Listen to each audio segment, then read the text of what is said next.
Hey, welcome back to my channel. My name is Brigitte, and today we are going over 5 easy, pretty classic, at least for the United States, Thanksgiving recipes. In the United States, it's pretty common to have a ham or obviously a turkey for the main part of the meal, but we're gonna focus on side dishes in this video and a dessert. So let's jump right in. The first recipe is roasted Parmesan green beans. For this recipe, you're gonna need 1 pound of fresh green beans.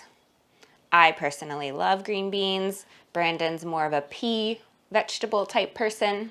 2 tablespoons of olive oil, 2 tablespoons of fresh grated Parmesan cheese. I mean, you can use the pre-shredded. I used the real stuff for this recipe, the Parmigiano Reggiano, the real deal. We get it at Costco. 2 tablespoons of panko breadcrumbs, the plain kind. Half a teaspoon of salt, and 1/4 teaspoon of garlic powder, or sprinkle however much you like. All you do for this recipe is first preheat your oven to 400 degrees Fahrenheit, line a baking sheet with parchment paper, dump the green beans onto the parchment paper, and then dump everything else on top.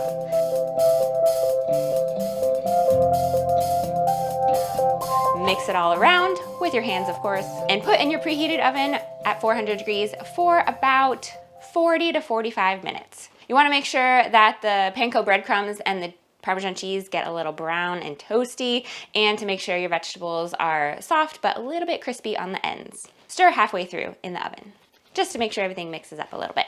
When you take it out, it's gonna smell amazing and it tastes so good. It's so beautiful and vibrant, definitely a side dish that you'll want to add to your feast table. So good. All right, and since you've got your oven on, you can make this next dish super easy. Let's say you're not really a green bean fan, but you just like broccoli or cheese, or broccoli and cheese, which is what we're gonna make. It's a broccoli cheddar casserole. This has a special place in my heart because it is my father-in-law's recipe. It's so good, I don't know where he got it from, but every time we have Thanksgiving with them, I always request it. What you're gonna need for this recipe is 20 ounces of chopped broccoli. He gets the kind that comes in a box at our local grocery store, so you just defrost it and use that. I am actually going to use the steamable packets of broccoli from Costco, and I'm going to chop up all the broccoli because that's what I have. Also, you're going to need 3 sleeves of Ritz crackers. I have the generic kind here, but he said that works. 3/4 pound of butter. I usually use salted. And 1 box of Velveeta cheese. First thing you want to do in a bag is to crumble up all of your crackers, put it in a gallon Ziploc bag, and just smash it all around. Pour that into a bowl and add in your melted 3/4 pound of butter and mix it all around. Take half of this mixture and layer on the bottom of a casserole dish. For the next layer, put about half of your broccoli, so about 10 ounces, and evenly distribute that on top of this Ritz butter crust. The next thing you're gonna do is take your Velveeta, which you've sliced up a little bit thicker than a regular slice of cheese, layer that on top of the broccoli. Then repeat this layer. Add another layer of your Ritz butter mixture on top of the cheese, then the rest of your broccoli, and then the Velveeta cheese.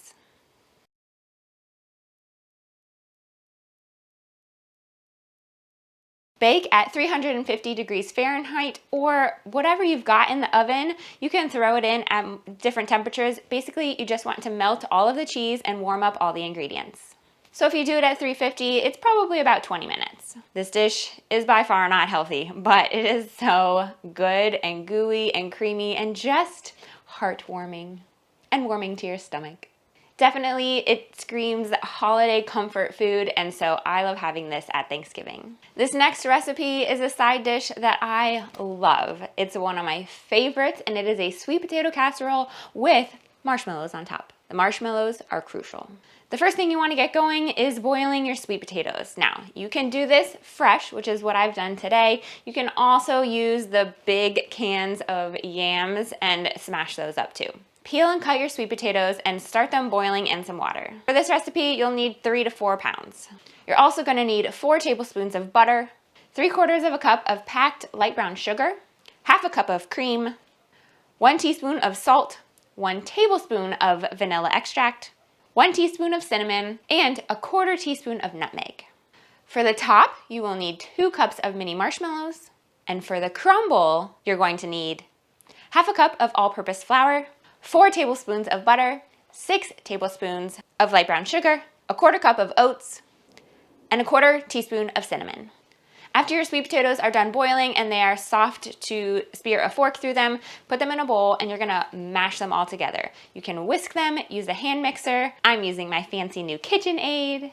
Then add in your melted 4 tablespoons of butter, your light brown sugar, your cream, salt, vanilla, cinnamon, and nutmeg. Mix that all together to combine it all and make it a very smooth consistency. Transfer that mixture into an 8x8 baking dish. Cover with all of your mini marshmallows. In a separate bowl, combine all of these ingredients: the all-purpose flour, your melted butter, your light brown sugar, the oats, and the cinnamon. I'm gonna link the recipe that I'm using for this video down in the description box if you want the exact specifications. With the topping mixture all combined, layer on top of your mini marshmallows and spread it evenly. Bake on 350 degrees for 28 to 25 minutes until the streusel on top is a little bit golden and the marshmallows have a tinge of golden brown. Serve it up and enjoy. It is so good. It definitely brings back nostalgic memories for me. It's one of my favorites. Do you have a favorite Thanksgiving meal or side dish? Leave a comment down below because I really want to know what you guys like. And listen, bonus points if you leave the recipe because I love experimenting and making new things in the kitchen. And hey, then we can all learn from each other. All right, moving on to some sweetness in these recipes. The next dish we are making is baked apples. These are so good and so simple and easy to make. All you need for this recipe is apples, which you're gonna slice up, coconut oil, half of a lemon, juiced, cinnamon, coconut sugar. You can also use brown sugar or regular sugar, pumpkin pie spice, nutmeg, ginger, and salt. Don't forget the salt. It really brings out all the flavors. Simply slice up all your apples and put them on a parchment-lined baking tray. Pour on about a 1/4 cup of melted coconut oil, enough to cover it so that all your seasonings can stick to it, and half of a lemon juiced and sprinkled all around. Next, sprinkle on cinnamon to cover, then add your coconut sugar and the remainder of your seasonings. Use your hands and just mix it all around on your parchment paper. Bake at 400 degrees for about 40 to 45 minutes. If you put these in with your green beans, they'll come out at the same time and be so delicious. These are an excellent dessert with minimal carbs, except for whatever is in the apples and some sugar. Such a good option. It's so warming and just screams fall vibes. It's definitely a favorite in our house because whenever I make a tray of these, they don't last long. It's also super easy, but does require a little bit of time because we're gonna bake chocolate chip pumpkin banana bread. For this recipe, you're gonna need 11 tablespoons of soft butter. That's about 1.5 sticks. 1 1/3 cups of sugar. I used coconut sugar for this recipe. Half a teaspoon of vanilla, or 1 teaspoon. I like to just splash in a little extra vanilla. 4 eggs, 1 cup of pumpkin puree, 1 cup or about 2 mashed bananas that are really ripe and really brown. 3.5 cups all-purpose flour, or pastry flour. 2 teaspoons of baking powder, half a teaspoon of baking soda, 2.5 teaspoons of pumpkin pie spice, half a teaspoon of salt, 1.5 cups of chocolate chips, whatever kind is your favorite, mini chocolate chips, white chocolate chips, dark chocolate chips, espresso chips. For this recipe, I actually did half white chocolate chips and half espresso chips. So delicious. And 1 tablespoon of all-purpose flour. Preheat your oven to 350 degrees. For the first part of this recipe, you're gonna beat together your softened butter, your sugar, the vanilla, and the eggs. Once those are all incorporated and mixed together, you're gonna add in your pumpkin puree and your mashed bananas. You can mash them ahead of time or just try to add in the softened bananas and mix it all together. It probably would be easier if you just mash them separately. In a separate bowl, mix the next ingredients together. Purpose flour, your baking soda, your baking powder, your pumpkin pie spice, and your salt. Slowly add that bowl's ingredients to the wet bowl's ingredients, like a half at a time. Beat it, blend it all together, and then mix in the rest of it. Next, set aside a little bit of your chocolate chips to put on the top of your loaves and then mix the flour with the rest of them so that this prevents them from all totally sinking to the bottom and then getting just like a crust of chocolate chips on the bottom. What you want is for them to be evenly dispersed throughout the loaf. So fold those in with a spatula so they don't get to like chopped up with the beaters. And then after everything is mixed, make sure that you have 2 loaf pans that are greased. I usually just use coconut oil on a paper towel and I smear it and rub it all around. Divide these into 2 loaf pans. Next, top with the chocolate chips that you set aside. Then divide your mixture into the 2 loaf pans evenly.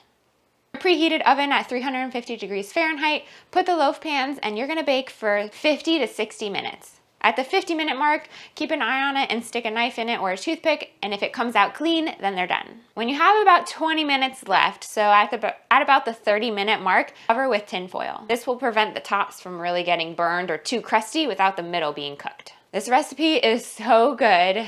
It freezes extremely well. You can eat it for breakfast, you can eat it for a snack, or you can have it for dessert at Thanksgiving. Anything I can make a huge batch of and then freeze for meal prep is a win in my book. If you try this, let me know in the description box below, or if you have another recipe that's like this, I want to know because I love making new things. Okay, a little bonus here. We're gonna make a pumpkin pie spiced whipped cream. This is so good and pairs very well with the baked apples and the chocolate chip pumpkin banana bread.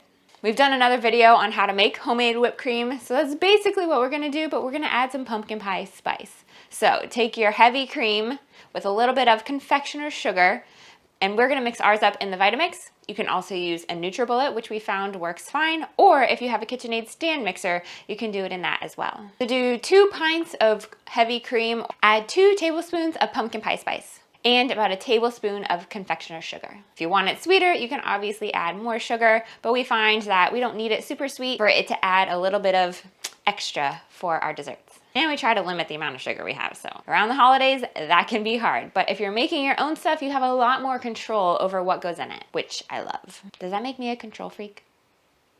But it's a control freak in a good way, so that's okay, right? I love Thanksgiving time because basically you just get to eat. But I love spending time with family and being able to have those conversations about what we're thankful for. What are you thankful for? Leave a comment below. Until we meet again, don't forget, life is better together.